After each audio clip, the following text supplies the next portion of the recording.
Sa ngalan ng Ama, ng Anak, at ng Espiritu Santo. Amen. Sumainyo ang Panginoon. At sumainyo rin. Ang pagmamahal daw ng Diyos ay parang ang malawak na dagat. Alam mo kung saan nag-uumpisa, pero hindi mo alam kung saan ito nagtatapos. Mga kapatid, tayo nagpapasalamat sa sobra-sobrang pagmamahal ng Diyos sa atin.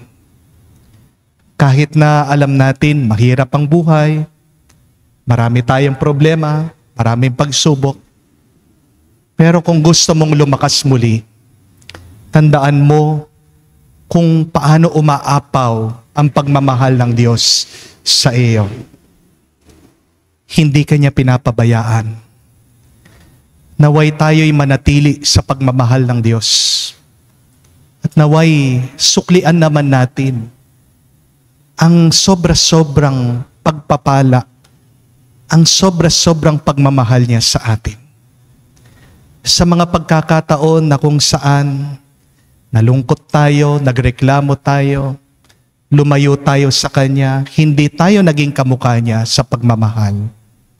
Hilingin natin muli ang awat pagpapatawad ng Diyos para tayo ay makita na karapat-dapat makatanggap sa Kanyang banal na misteryo.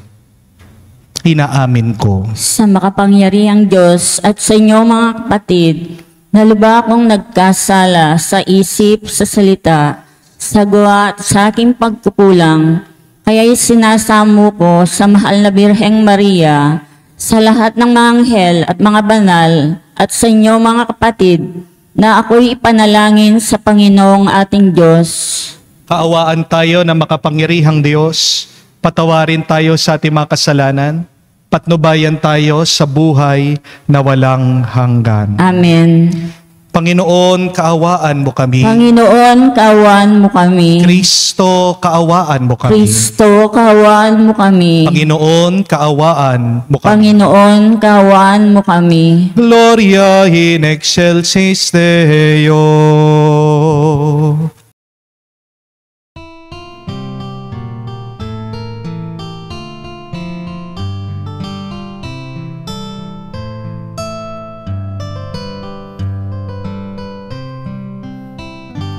Luwalhati sa Diyos sa kaitaasan, kaloob sa lupa ay kapayapaan. Pinupuri ka't ipinangdarangal, sinasamba ka dahil sa dakila mong kalwalhatian. Panginoon naming Diyos, Hari ng langit, Amang makapangyarihan, Panginoong Jesucristo, bugtong na anak ng Diyos, Kordero ng Ama. Ikaw na nag-aalis ng mga kasalanan ng sanlibutan. Tanggapin mo ang aming kahilingan, ikaw na naluluklok sa kanan ng Ama. Maawa ka sa amin, ikaw lamang ang banal, Panginoong Jesucristo, kasama ng Espiritu, sa luwalhati ng Ama. Amen, Amen, Amen.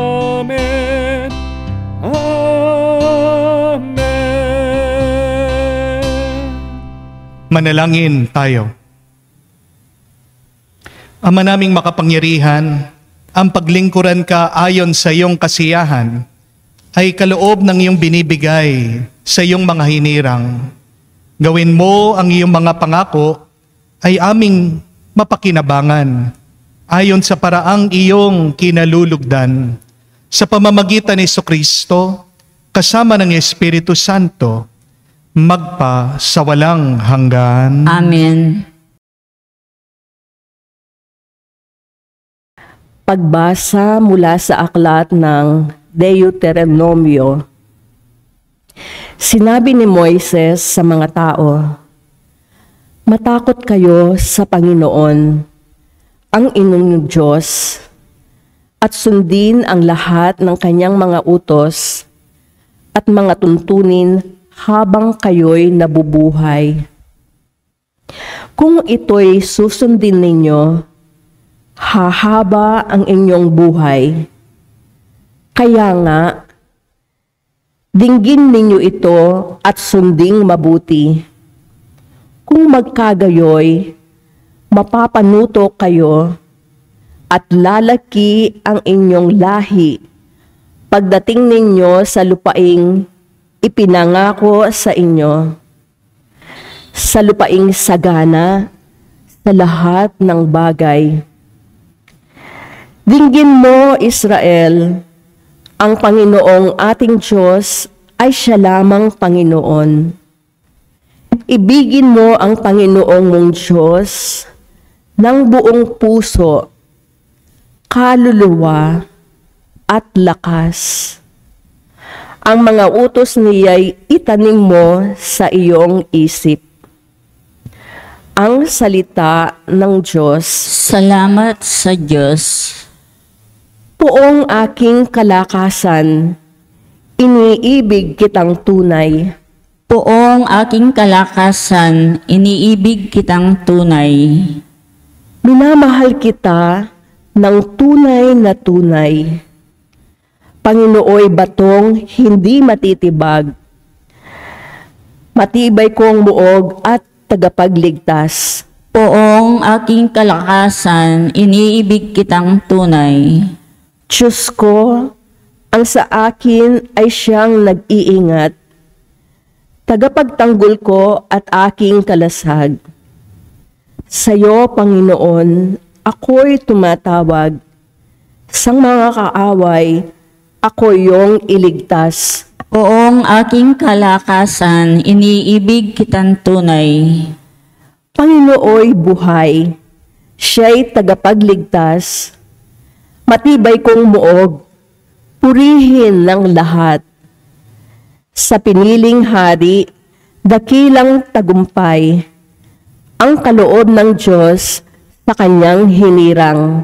Poong aking kalakasan, iniibig kitang tunay.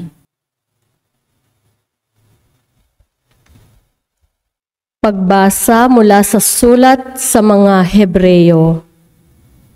Mga kapatid, dati sa matandang tipan, maraming saserdote ang naghahali-halili sapagkat namamatay sila at hindi nakapagpapatuloy sa panunungkulan. Ngunit si Jesus ay buhay magpakailanman at hindi siya mahahalinhan sa kanyang pagkasaserdote.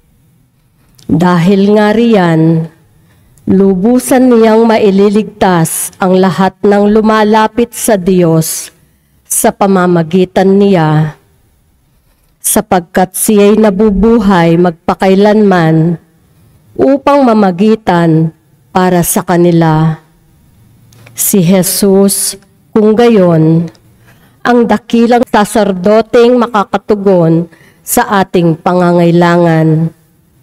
Siya'y banal, walang kapintasan o kasalanan, nahihiwalay sa mga makasalanan at mataas pa kaysa sangkalangitan.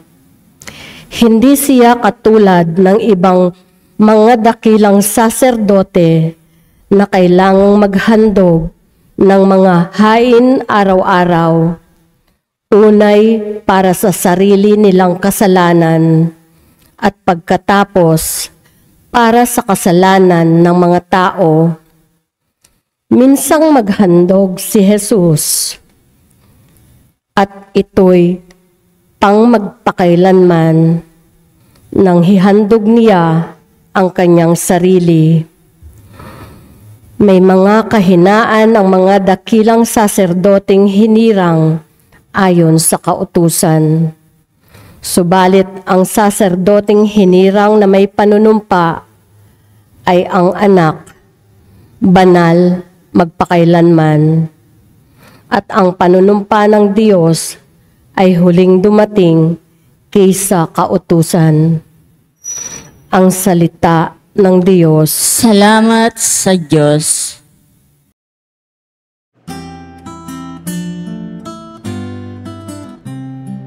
Alleluia, alleluia, alleluia, alleluia, alleluia, alleluia, alleluia, alleluia, alleluia, alleluia, alleluia, alleluia.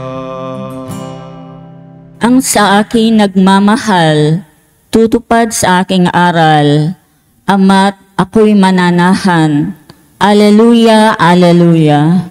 Sumainyo ang Panginoon. At sumainyo rin. Ang mabuting balita ng Panginoon ayon kay San Marcos. Papuri sa iyo, Panginoon.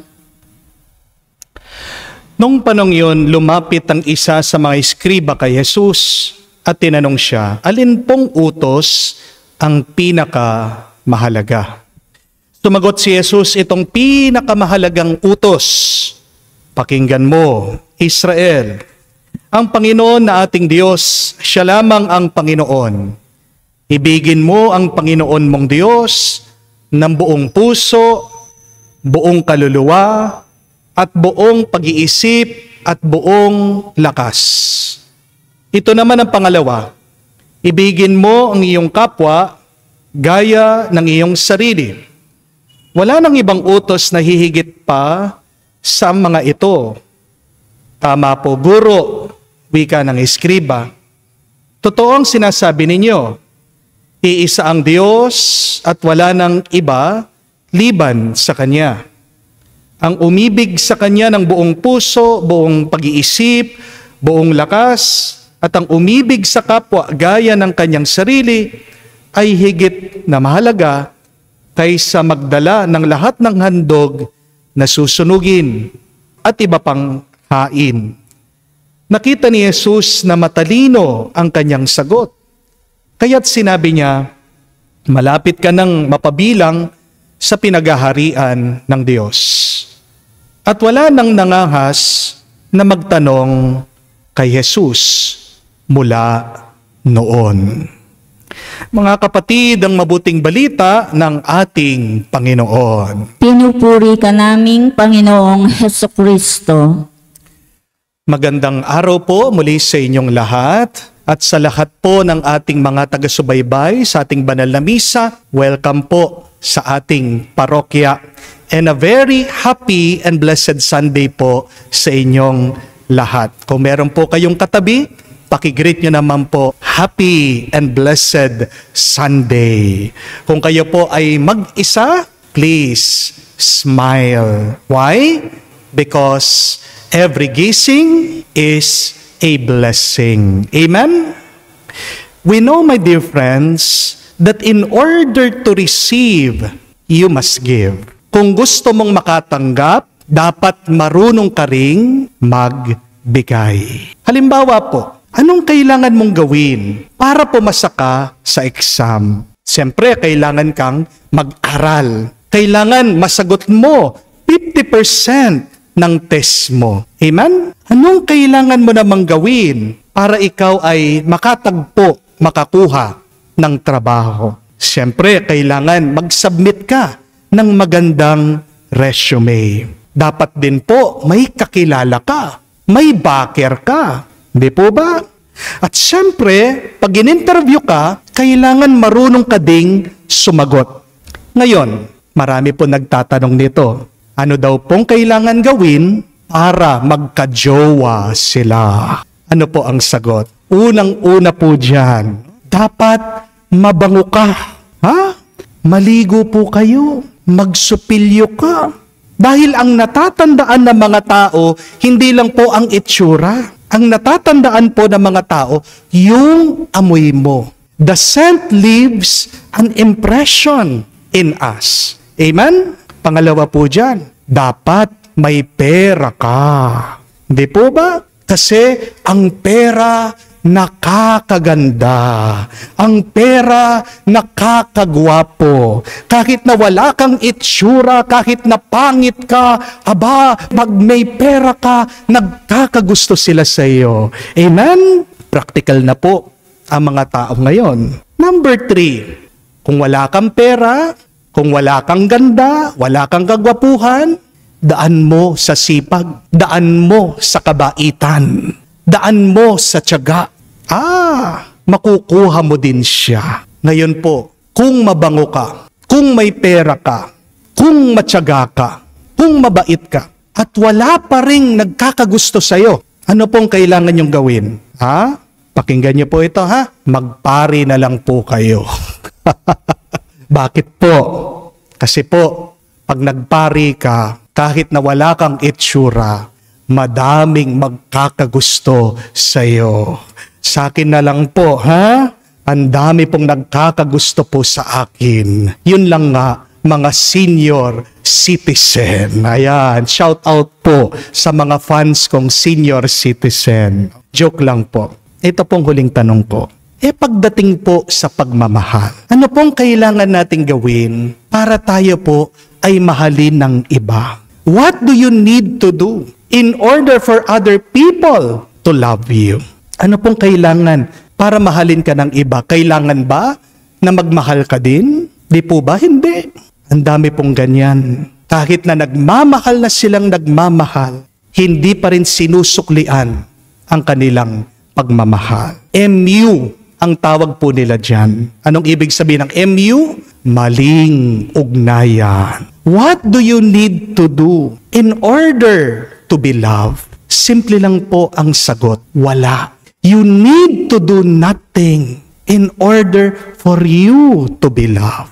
You don't need to do anything to be loved. And that is the good news. Yan pong mabuting balita. Kasi kung talagang mahal ka ng isang tao, mamahalin ka niya kahit sino ka pa, kahit wala ka pang ginawa, kahit na wala ka pang napatunayan. Amen? Halimbawa po, kayo po mga magulang, di ba? Mahal na mahal niyo po yung mga anak niyo kahit nung hindi pa sila pinanganak, kahit nung nandun pa sila sa inyong sinapupunan. Mahal na mahal niyo po ang inyong mga anak kahit na hindi mo pa alam yung itsura niya. Di po ba? Kahit na hindi mo pa alam ang kanyang kasarian. Mahal na mahal mo ang anak mo kahit na hindi pa siya nakapag-graduate. Kahit na hindi ka pa binibigyan niya ng pera. Kahit na wala pa siyang nakamtan sa buhay niya. At mamahalin mo ang iyong anak. Kahit na naging masama ang kanyang ugali. Kahit na naging matigas ang kanyang ulo. Kahit na naging pasaway siya. Kahit na nagrebelde siya. Kahit na ano pang ginawa niya. Mamahalin mo siya. Ang mabuting balita, wala ka dapat patunayan para mahalin ka. Dahil ang tunay na pagmamahal, mga kapatid, ay minamahal ka kahit na hindi ka kamahal-mahal. Remember that? True love loves even the imperfect. Yan ang tunay na pagmamahal. Walang kondisyon. At yan din po ang pagmamahal ng Diyos. Mahal tayo ng Diyos kahit na. Mahal tayo ng Diyos kahit pa. Mahal tayo ng Diyos hindi dahil meron tayong ginawa. God's love is not based on any condition, but God's love is based on who He is. Hindi ka minamahal ng Diyos dahil masunurin ka. Bago ka pa sumunod sa Kanya, minahal ka na niya. Hindi ka minamahal ng Diyos dahil nagsisimba ka. Bago ka pa nagsimba, mahal ka na niya. Hindi ka rin mahal ng Diyos dahil meron ka ng ginawa ngayong araw. Bago ka pa nagising kaninang umaga, minahal ka na ng Diyos. Ang pagkakaiba po ng pagmamahal natin sa pagmamahal ng Diyos ay sa ating paningin. Di po ba? Pag naghahanap ka ng mamahalin, humahanap ka ng maganda, ng gwapo, maganda ang ugali, mabait, masipag. Yan po yung kondisyon ng ating pagmamahal. Pero ang Diyos, hindi po siya tumitingin sa ugali ng tao bago siya magmahal. Bago pa siya tumingin, nagmahal na siya. Yan po ang misteryo ng pagmamahal ng Diyos. Before God even looked at us, He has already loved us. Kaya nga po, diyan po tayo inaanyayahan ng Diyos.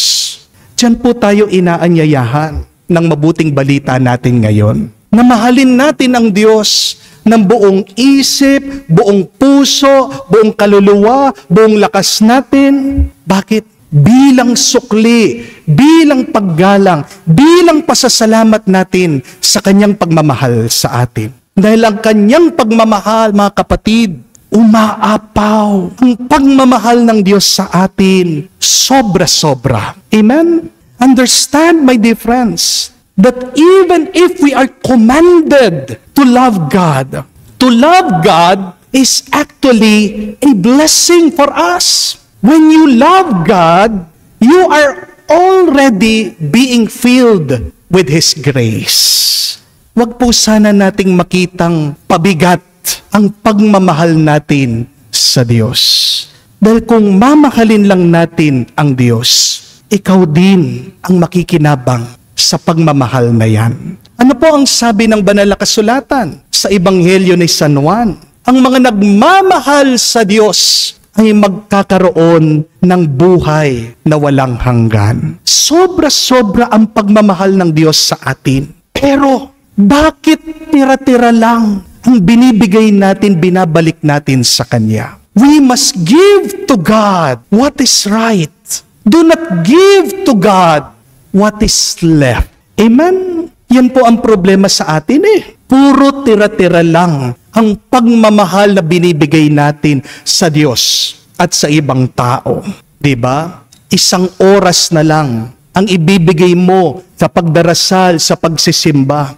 Yung iba sa atin, nagmamadali pa. Saglit na lang po na oras. Ibibigay mo, makakasama mo yung misis mo, kakain kayo. Hindi mo pa siya matignan-tignan. Kumakain ka, saan kayo nakatingin? Sa cellphone. Di po ba?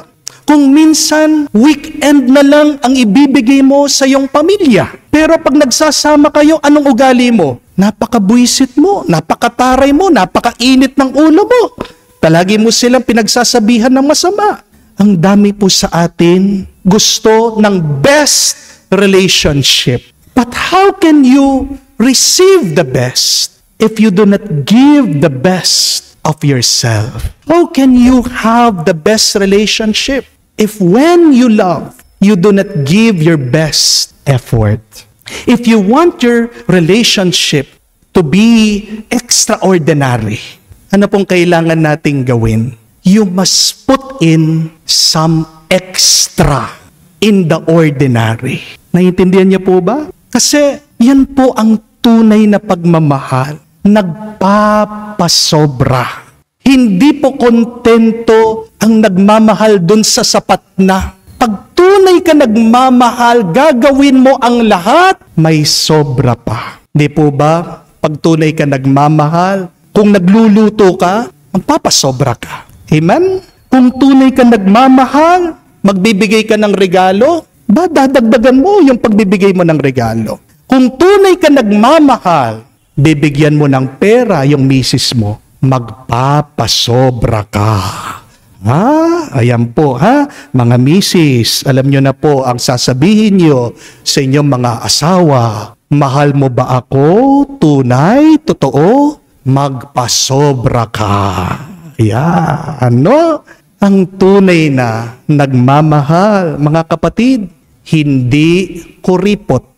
Amen? Hindi po pwede ang sakto lang, sakto na sa tunay na nagmamahal. Pero ito po ang mabuting balita. Kahit na hindi tayo makapagbigay ng sobra-sobra minsan.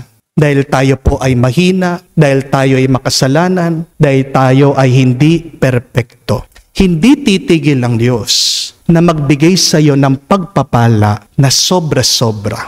Dahil ganyan ang pagmamahal ng Diyos.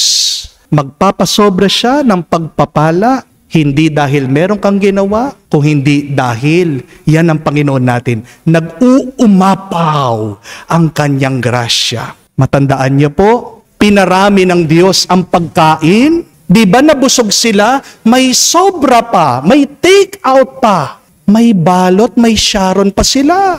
Nung naubusan ng alak sa kasalan, aba, yung pinakamasarap na alak, ginawa ng Panginoon. Sobra-sobra pa. Ang tanong, ano ang ginagawa mo sa sobra-sobrang pagpapala na binibigay ng Diyos sa iyo? Meron pong isang kwento tungkol po sa isang lalaki.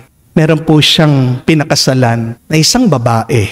Napakaganda po nitong kanyang misis. Pero isang araw, nagkaroon po ng sakit sa balat yung misis niya. Skin cancer po. Paunti-unti, nag-iba po yung itsura ng kanyang misis. Nawala po yung kanyang ganda. Isang araw po, itong mister umalis, nagkaroon po ng business trip. Pero sa kasawiyang palad, pagka-uwi po nitong lalaki, nabulag siya. Nagkaroon po siya ng problema. Pero kahit nabulag po siya, tanggap po siya ng misis niya. Inalalayan po siya ng kanyang misis. Nagpatuloy pa rin po yung kanilang relationship. Parang walang nagbago. No? Mahal na mahal pa rin po ng misis yung kanyang asawa. Itong pong lalaki, nagpapasalamat dahil siya ay ginagabayan, inaalagaan ng kanyang misis. Pero isang araw, lumala po yung sakit ng babae. Dahil cancer, wala na po silang magawa. Pumanaw po ang misis niya. Namatay po siya.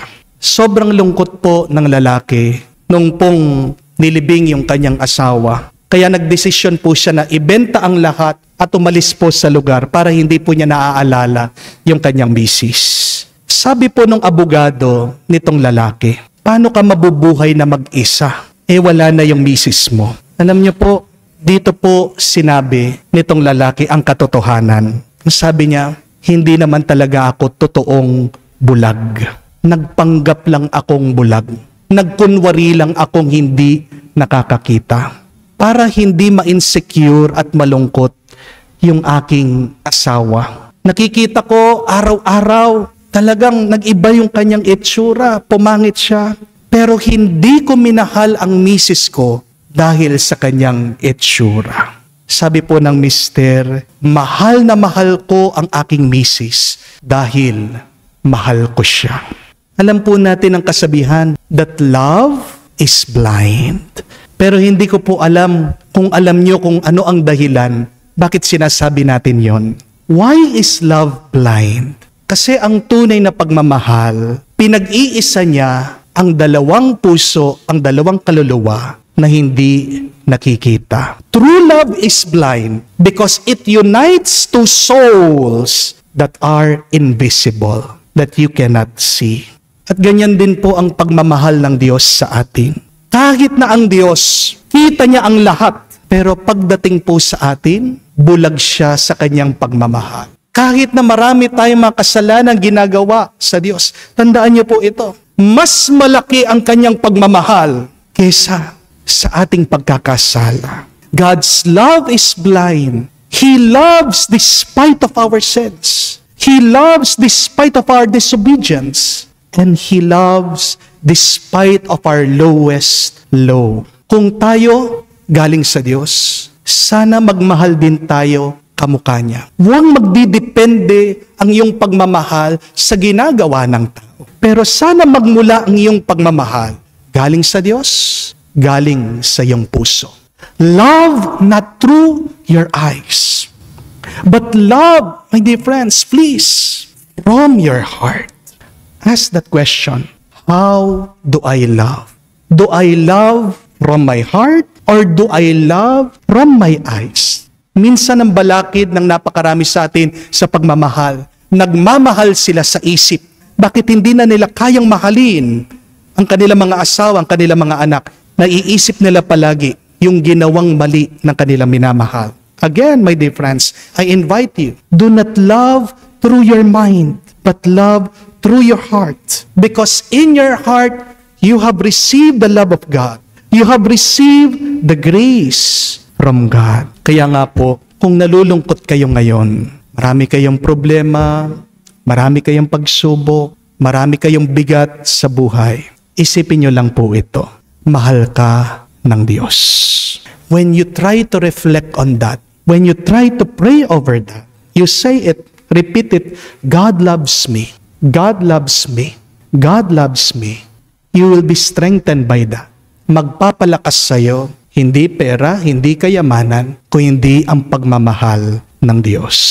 Amen? Kahit na mahirap mga kapatid, magmahal po kayo ng sobra-sobra. Dahil makakatanggap ka rin ng sobra-sobrang grasya galing sa Kanya. Magdasal po tayo. Dahil sa pagdarasal lang, diyan tayo magkakaroon ng panibagong pagmamahal. Remember, the fruit of prayer is love. Kaya gusto mong umapaw muli, pagmamahal sa iyong puso. Do not stop praying.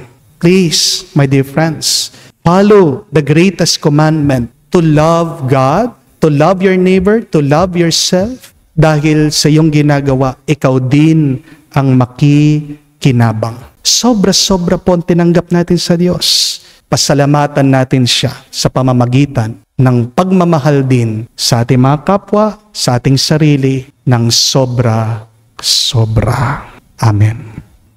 Sumasampalataya ako Sa Diyos, amang makapangyarihan sa lahat, na may gawa ng langit at lupa, sumasampalataya ko kay Jesucristo, isang anak ng Diyos, Panginoon nating lahat. Nagnakatawang tao siya, lalang ng Espiritu Santo, ipinanganak ni Santa Mariang Birhen, pinagpakasagi ni Poncio Pilato, ipinako sa krus, namatay, inilibing, nanawag sa kinaroroonan ng mga yumao, na may 3 araw, nabuhay na mag-uli, umakyat sa langit, naluluklok sa kanan ng Diyos amang makapangyarihan sa lahat. Doon nagmumulang paparito at hukom sa nangabubuhay at nangamatay na tao. Sumasampalataya naman ako sa Diyos Espiritu Santo, sa banal na simbahang Katolika, kasama ng mga banal, sa kapatawaran ng mga kasalanan, sa pagkabuhay na muli ng namatay na tao, at sa buhay na walang hanggan. Amen. Mga kapatid, hangad nating matupad ang lahat ng ninanais ng Diyos. Tigib ng tiwala sa Kanyang pagmamahal sa atin, ating sambitin. Panginoon, dinggin mo kami. Panginoon, dinggin mo kami.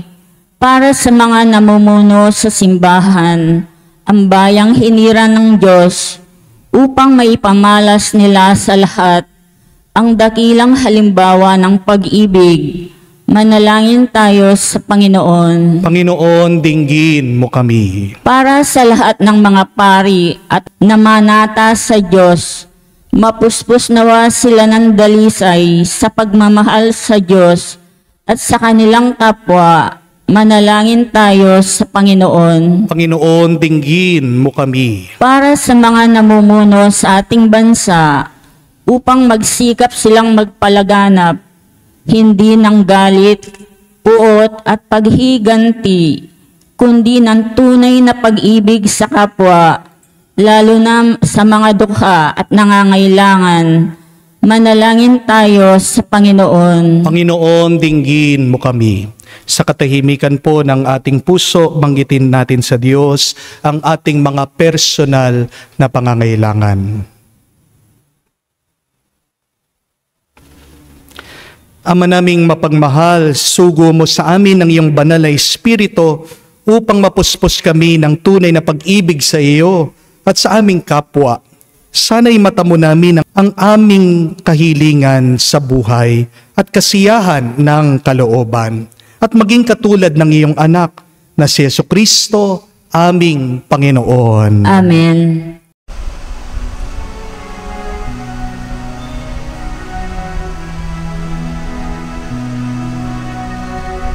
Aming ating alay na ito, ang tinapay na nagmula sa pagpapala mo.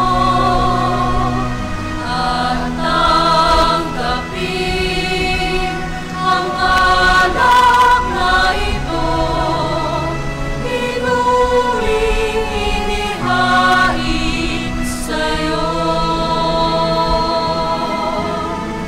Mahal naming Diyos, iyong tanggapin ang munting alay mula sa amin. Buong puso namin hintayin pagpapala ng aming hiling. Pagpapala ng aming hiling. Manalangin kayo mga kapatid para ang ating mga paghahain ay kalugdan ng Diyos amang makapangyarihan. Tanggapin nawa ng Panginoon itong paghain sa iyong mga kamay, sa kapurihan niya at karangalan sa ating kapakinabangan at sa buong sambayanan niyang banal. Ama naming lumikha, ang paghahain naming ito ay maging dalisay nawa at maging banal na pakikinabang namin sa iyong awang dakila. Sa pamamagitan ni Jesucristo kasama ng Espiritu Santo, magpa sa walang hanggan. Amen. Sumainyo ang Panginoon. At sumainyo rin. Itaas sa Diyos sa inyong mga puso at diwa. Itinas na namin sa Panginoon. Pasalamatan natin ang Panginoong ating Diyos. Marapat na siya ay pasalamatan. Ama naming makapangyarihan, tunay nga marapat ikaw ang aming pasalamatan sa pamamagitan ni Jesucristo na aming Panginoon. Lubhang nabagbag ang kanyang loob sa pagkakamali ng tao sa sansinukob.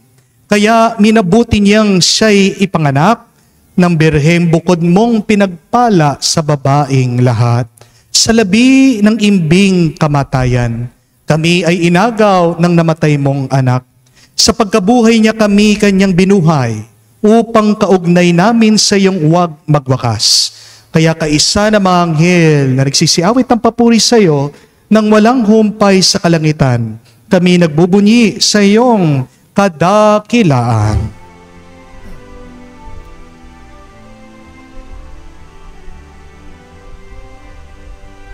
Santo, Santo, Santo, Panginoong Diyos ng mga hukbo, napupuno ang langit at lupa ng kadakilaan mo. Hosana, Hosana, sa kaitaasan, pinagpala ang naparirito sa ngalan ng Panginoon. Hosana, Hosana, sa kaitaasan. Hosana, Hosana, sa kaitaasan.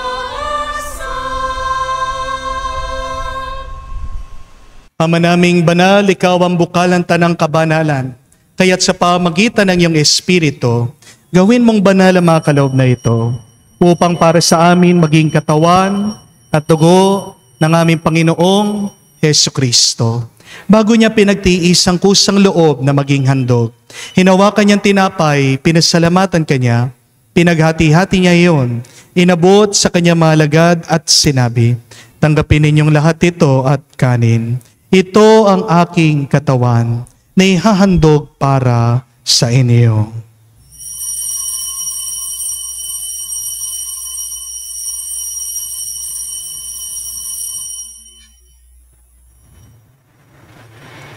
Ngayon din naman na matapos ang hapunan, hinawakan niya ang kalis, muli kanyang pinasalamatan.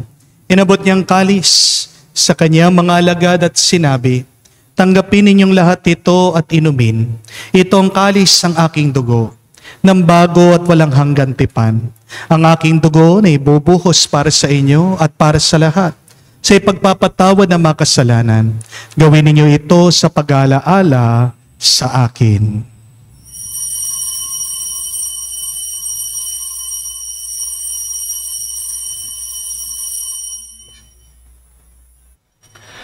Ang misteryo ng pananampalataya. Aming ipinahayag na namatay ang iyong anak, nabuhay bilang Mesiyas at magbabalik sa wakas para mahayag sa lahat. Ama, ginagawa namin ngayon ang pag-alaala sa pagkamatay, muling pagkabuhay ng iyong anak. Kaya tinialay namin sa iyo ang tinapay nagbibigay buhay at ang kalis na nagkakalob ng kaligtasan. Kami nagpapasalamat dahil kami yung minarapat na tumayo sa harap mo para maglingkod sa iyo. Sinasamo namin kami magsalo-salo sa katawan at dugo ni Kristo ay mabuklod sa pagkakaisa sa pamamagitan ng Espiritu Santo. Ama, lingapin mong iyong simbahan, laganap sa buong daigdig. Puspusin mo kami sa pag-ibig. Kaisa ni Francesco, ang aming Papa, Florentino, aming Arsobispo, at ng Tanang Kaparian. Alalahanin mo rin ang aming mga kapatid na nahimlay, may pag-asa, sila muling mabubuhay. Gayon din naman lahat ng mga pumanaw. Kawan mo't sila't patuloyin sa iyong kaliwanagan. Kawan mo't pagindapatin kaming lahat na makasalo sa iyong buhay na walang wakas. Kaisa na mahal na Birhen Maria, Ina ng Diyos. Kaisa ni San Jose, ang kanyang malwalhating esposo.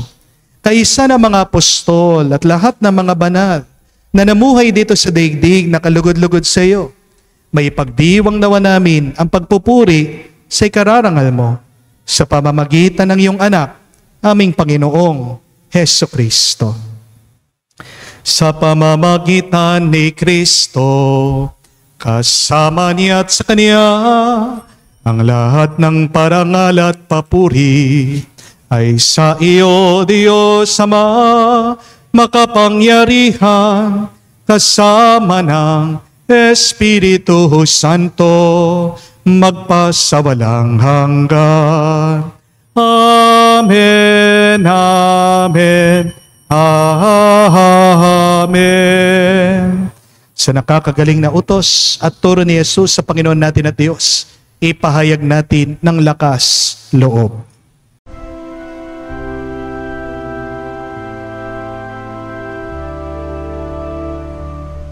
Ama namin, sumasalangit ka, sambahin ang ngalan mo, mapasa angin ang kaharian mo, sundin ang loob mo dito sa lupa, para lang sa langit. Bigyan mo kami ngayon ng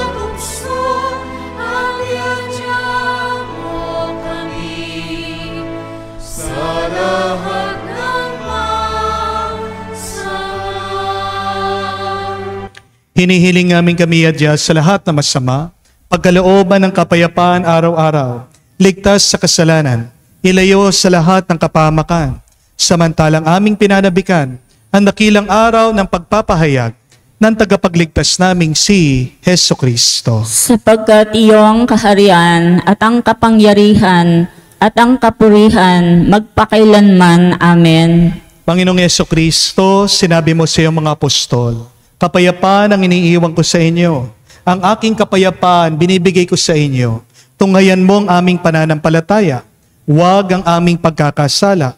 Pagkalooban mo kami ng kapayapaan at pagkakaisa ayon sa iyong kalooban. Kasama ng Espiritu Santo, magpa sa walang hanggan. Amen. Kapayapaan ng Panginoon ay laging sumainyo. At sumainyo rin. Magbigayan po tayo ng kapayapaan sa bawat isa. Pisuyo po, kapayapaan po sa inyong lahat.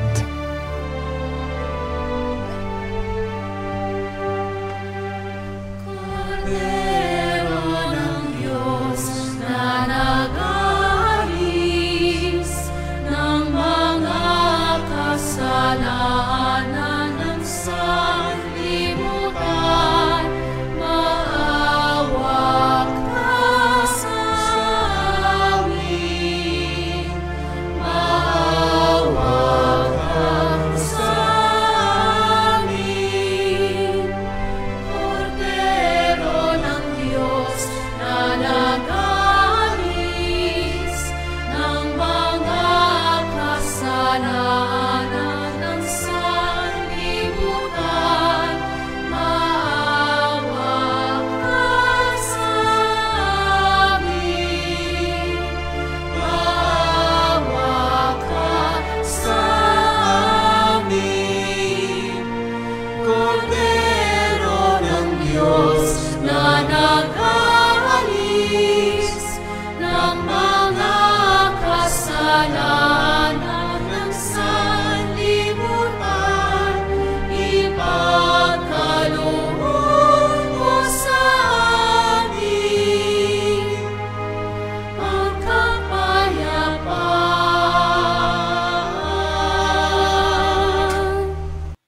Mga kapatid, naririto ang ating Panginoong Jesucristo, ang Kordero ng Diyos, nag-aalis sa mga kasalanan ng sanlibutan.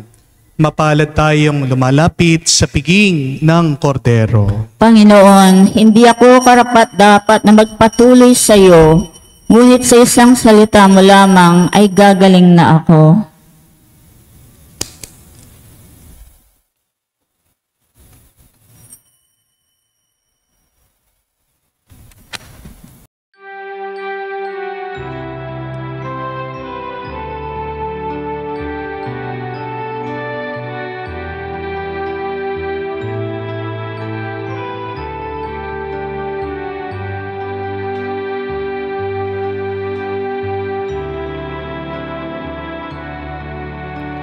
Alam mong pagkatao ko, wala akong matatago. Alam mong aking isipan, alam mo ang lahat ng ginagawa ko, O Diyos. Gabayan mo ko, Diyos, sa buhay na ito. Ilapit mo ako sa pagmamahal mo. Dalhin mo ko, Panginoon, sa kalangitan. Buhay kasama mo. Lumuhod po tayo para sa panalangin para sa mga may sakit. Panginoong Yesus, lumalapit po kami sa iyo ngayon upang idulog ang kagalingan ng mga may sakit. Haplusin niyo po sila at pagkalooban ng panibagong lakas upang sila ay muling makapanglingkod sa iyo. Patawarin niyo po sana sila sa kanilang mga kasalanan at pagkalooban din ng kagalingang pangkaluluwa. Sa katahimikan po ng ating puso, banggitin natin sa Diyos ang pangalan ng ating mga kapatid na humihiling na mabilis na kagalingan.